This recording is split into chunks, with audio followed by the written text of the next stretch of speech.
A chuva caía forte sobre as ruas empedradas do Porto naquela noite de outono, transformando as luzes dos candeeiros em reflexos tremulantes nas poças. Tiago Oliveira, com 28 anos, corria debaixo de um guarda-chuva roto, o coração acelerado como se fugisse de algo mais do que o temporal. Ele acabara de receber uma carta anónima, deslizada debaixo da porta do seu pequeno apartamento no bairro da Sé. As palavras, escritas à mão com tinta preta, ecoavam na sua mente: o teu pai não morreu. Ele vive, e esconde um segredo que pode mudar tudo. Tiago parou à beira do Rio Douro, o vento frio do Atlântico próximo açoitando-lhe o rosto. Há 10 anos, o seu pai, António Oliveira, o poderoso patriarca de uma família de vinicultores no Val do Douro, expulsara-o de casa. Não quero um filho assim na minha família, gritara António, os olhos flamejantes de raiva e vergonha, quando Tiago, aos 18 anos, confessara o seu amor por Miguel, o seu melhor amigo de infância. Naquela noite, Tiago partira com apenas uma mala, cortado de qualquer herança, de qualquer contacto. A mãe, Helena, chorara em silêncio, mas não ousara desafiar o marido. O irmão mais velho, Rui, olhara-o com desprezo. Agora, 10 anos depois, Tiago reconstruíra a vida no Porto. Trabalhara como designer gráfico, encontrara amigos que o aceitavam como era, e até começara uma relação hesitante com João, um professor de literatura que conhecera num café no Ribeira. Mas o passado nunca o abandonara por completo. Sonhava frequentemente com as vinhas intermináveis da Quinta dos Olivais, a propriedade familiar que António construíra com mãos de ferro, governando a família como um rei absoluto. A carta mencionava um segredo escondido na velha adega da Quinta. Algo sobre um testamento antigo, uma adoção, uma verdade que António ocultara de todos. Tiago machucou o papel no bolso. Devia ignorar. Voltar àquela casa significaria enfrentar o pai que o rejeitara, a família que o renegara por ser gay. Mas a curiosidade, misturada com uma dor antiga, impeliu-o. No dia seguinte, comprou um bilhete de comboio para Pinhão, o coração do Douro. Ao chegar à estação, o ar cheirava a terra molhada e uvas maduras. A quinta ficava a poucos quilómetros, mas Tiago optou por caminhar, precisando de tempo para reunir coragem. As vinhas estendiam-se como um mar verde, as folhas avermelhadas pelo outono. Quando avistou a casa senhorial, o peito apertou-se. Nada mudara, as paredes brancas, o telhado de telha antiga, o pátio onde brincara em criança. Uma figura familiar surgiu à porta, a mãe, Helena, mais envelhecida, os cabelos grisalhos presos num coque. Os olhos dela iluminaram-se ao vê-lo. Tiago! Meu Deus, és tu! Correu para ele, abraçando-o com força, lágrimas nos olhos. Pensava que nunca mais te veria. Dentro da casa, o ambiente era tenso. Rui, agora o herdeiro aparente, casado e com 2 filhos, fitou com frieza. O que fazes aqui? Pai não quer ver-te. António, confinado a uma cadeira de rodas após um AVC recente, observava da sala, o rosto endurecido. Saíste daqui por vontade própria. Não voltes a sujar o nome da família. Tiago engoliu a raiva. Recebi uma carta. Sobre um segredo na adega. Os olhos de António piscaram, quase imperceptivelmente. Helena empalideceu. Rui riu-se, nervoso. Delírios. Vai-te embora. Mas naquela noite, enquanto a família dormia, Tiago desceu à adega antiga, guiado por uma lanterna. O ar era fresco, cheirando a carvalho e vinho envelhecido. Procurou entre as prateleiras poeirentas, até encontrar uma caixa de madeira escondida atrás de barris. Dentro, papéis amarelecidos, um certificado de nascimento, uma carta de adoção. O seu nome, Tiago, mas o pai biológico não era António. Era um homem desconhecido, e havia uma nota: o verdadeiro herdeiro não é quem pensam. O coração de Tiago parou. Isso mudaria tudo. Mas quem enviara a carta? E por que agora, quando António estava fraco? Na manhã seguinte, o sol dourado banhava as vinhas, mas a atmosfera na Quinta dos Olivais era gélida. Tiago confrontou a família à mesa do pequeno almoço. Mostrou os documentos. Helena cobriu a boca com a mão, lágrimas escorrendo. Como soubeste disto? António, na cadeira de rodas, rosnou: isso é falso. Mentiras para nos dividir. Mas a voz tremia. Rui, furioso, levantou-se. Tu, sempre a causar problemas. Mesmo depois da tua vergonha. Tiago sentiu a dor antiga ressurgir. Vergonha. Por amar alguém. Por ser quem sou. Olhou para a mãe. Porque nunca me contaste que não era filho biológico do pai. Helena suspirou, a voz quebrada. António queria um herdeiro varão. Eu tive dificuldades em engravidar depois do Rui. Adotámos-te em segredo, de uma mãe solteira em Lisboa. Ele insistiu que ninguém soubesse, para preservar a linhagem. Mas amei-te como meu. António interrompeu, e destruíste tudo ao revelares a tua perversão. As palavras cortaram como facas. Tiago recordou Miguel, o amigo de infância que se tornara o seu primeiro amor. Miguel, filho de um trabalhador da quinta, partira para Lisboa após a expulsão de Tiago, incapaz de suportar a pressão. Mas agora, um novo elemento surgia. A carta anônima prometera mais revelações. Tiago decidiu ficar, apesar da hostilidade. Precisava de respostas.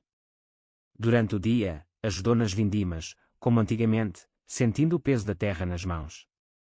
Encontrou-se com velhos conhecidos, que o saudaram com cautela, mas com carinho escondido. À tarde, um carro chegou à quinta. Dele saiu Miguel. Alto, moreno, com olhos castanhos profundos, agora com 30 anos, vestido com elegância urbana. Ouvi que estavas aqui, disse, a voz baixa, carregada de emoção. Abraçaram-se longamente, o mundo ao redor desaparecendo. Miguel era agora advogado em Lisboa, especializado em direitos LGBT. Recebi a mesma carta. Alguém quer que descobramos a verdade. Juntos, investigaram mais na adega. Encontraram um testamento antigo, datado de antes da adoção. O avô de António deixara a quinta ao filho mais novo, que desaparecera jovem. Mas havia uma cláusula: se um herdeiro fosse deserdado injustamente, a fortuna revertia para ele. Tiago percebeu, ele era o herdeiro legítimo. Não biológico, mas adotado legalmente. António manipulava tudo para favorecer Rui, conservador como ele. A tensão cresceu. Rui descobriu-os na adega e confrontou-os. Vocês dois. Sempre juntos. Pai tinha razão em expulsar-te. Miguel defendeu Tiago, o amor não é crime. Portugal mudou, Rui. Tu é que estás preso no passado. Naquela noite, António sofreu outro ataque. No hospital de Régua, confessou Helena, adotei Tiago para ter um segundo filho forte. Mas quando soube da orientação dele, temi pela reputação. Helena, pela primeira vez, rebelou-se, perdeste um filho por orgulho. Tiago e Miguel velaram ao lado da cama. Miguel segurou a mão de Tiago. Voltei por ti. Nunca te esqueci. Os olhos de Tiago marejaram. Após anos de solidão, o amor antigo renascia, mais maduro, mais profundo. Mas o segredo maior aguardava. A carta anônima viera de alguém dentro da família. Os dias seguintes foram um turbilhão de emoções na quinta. António recuperava lentamente, mas a família estava fraturada. Rui, temendo perder a herança, contratou um advogado para contestar qualquer reivindicação de Tiago. Ele não é sangue nosso. Não merece nada. Tiago, apoiado por Miguel, aprofundou a investigação. Com a ajuda de um notário em Vila Real, confirmaram a adoção fora legal, e o testamento do avô incluía herdeiros adotivos. António escondera isso para manter o controle patriarcal. Helena revelou mais: o teu pai biológico era amante de uma prima distante. António pagou para silenciar, adotando-te para evitar escândalo. Mas havia twist: o verdadeiro segredo era que António próprio tivera um caso jovem com um homem, um artista de Lisboa, nos anos 60. Cartas escondidas provavam-no. Ele reprimira isso toda a vida, projetando a raiva no filho. Tiago encontrou as cartas numa caixa secreta no quarto de António. A dor misturou-se com compaixão. Ele sofreu como eu, mas escolheu odiar em vez de aceitar. Miguel, ao lado dele, confidenciou: depois de partires, enfrentei a minha família. Hoje, sou aberto sobre nós. Quero que fiquemos juntos. Beijaram-se pela primeira vez em anos, sob as estrelas do Douro, o rio murmurando ao fundo. O amor, reprimido, explodia em ternura profunda. Mas o conflito escalou. Rui, descobrindo as cartas sobre o passado de António, usou-as para chantagear o pai: aceita-me como único herdeiro, ou revelo tudo. António, enfraquecido, cedeu temporariamente. Tiago confrontou Rui: isso é hipocrisia. Pai escondeu quem era, como tu escondes a tua inveja. Rui, em fúria, atacou: tu e o teu amante destruíram esta família. Miguel interveio, defendendo Tiago fisicamente. Helena, vendo a violência, interveio: basta. Esta família já sofreu demais com segredos. Revelou que fora ela a enviar as cartas anónimas. Queria que Tiago voltasse. Que a verdade curasse as feridas. Alta tensão. António, ouvindo tudo, sofreu recaída. No hospital, chamou Tiago. Perdoa-me. Temi ser como tu. Mas era. Lágrimas nos olhos do velho patriarca. Tiago perdoou, mas exigiu justiça. Com Miguel, prepararam documentos legais para reclamar parte da herança, não por ganância, mas por direito. Um novo personagem surgiu, Sofia, amiga de infância de Tiago, agora jornalista em Lisboa, lésbica assumida, que ajudara Helena anonimamente. Ela trouxe provas adicionais, fortalecendo o caso. A família reuniu-se. Rui, isolado, começou a questionar as suas crenças. Talvez tínhamos errado. O clímax aproximava-se, uma audiência familiar para decidir o futuro da quinta. A audiência informal decorreu na sala principal da quinta, com o notário presente. António, ainda fraco, presidia da cadeira. Tiago e Miguel sentados lado a lado, mãos entrelaçadas, simbolizando a força do seu amor. Rui argumentou: a tradição manda que o filho mais velho herde. Mas Helena contrapôs: tradição não justifica crueldade. Sofia apresentou depoimentos de trabalhadores antigos, confirmando o favoritismo injusto. António, voz rouca, confessou publicamente: escondi o meu passado por medo. Projetei no Tiago o que odiava em mim. A sala silenciou. Rui, chocado, baixou a cabeça. Pai. Porque nunca disseste? Tiago falou com emoção: não quero destruir a família. Quero partilhar. A quinta é grande para todos. Propôs divisão equitativa. Rui gerisse as vinhas tradicionais, ele e Miguel inovassem com vinhos ecológicos e turismo inclusivo. Miguel acrescentou: Portugal aceita-nos agora. Podemos tornar esta quinta um lugar de acolhimento, para quem sofreu como nós.